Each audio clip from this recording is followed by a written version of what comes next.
మన జీవితంలో ఓ ఒలివ చెట్టు మనకు నేర్పించే సత్యం ఏంటిదనంటే, కదల్చబడిన విశ్వాసం మన జీవితంలో ఉండాలి. సందర్భం, పరిస్థితులు ఎలాగైనా ఉండని, దేవుని పట్ల మనకున్నటువంటి విశ్వాసం కదల్చబడిన విశ్వాసంగా ఉండాలి. ఇది మనం నేర్చుకునేటువంటి మొదటి పాఠం. దేవుని మందిరంలో నాటబడినటువంటి వారి జీవితం ఎన్నటికి కూడా వాడిపోదు, ఎన్నటికి కూడా ఎండిపోదు.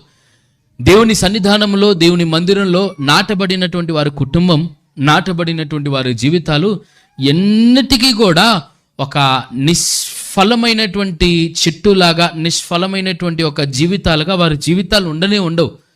యెహోషువ అంటాడు తీకనిగా 24వ అధ్యాయంలో, నేనైతే, నా కుటుంబం అయితే, నా ఇంటి వారం అయితే యెహోవాని మాత్రమే సేవిస్తాం, యెహోవా మందిరంలో మేము ఉంటామని ఓ నిర్ణయాన్ని తీసుకున్నాడు. ఆ తీసుకున్నటువంటి నిర్ణయాన్ని బట్టి దేవుడు ఏమి ఆయనని సిగ్గుపరచలేదు. ఆయనకు రావలసినటువంటి కృపలను, రావలసిన దీవెనలను నిండుగా ఆయనకి అనుగ్రహించాడు.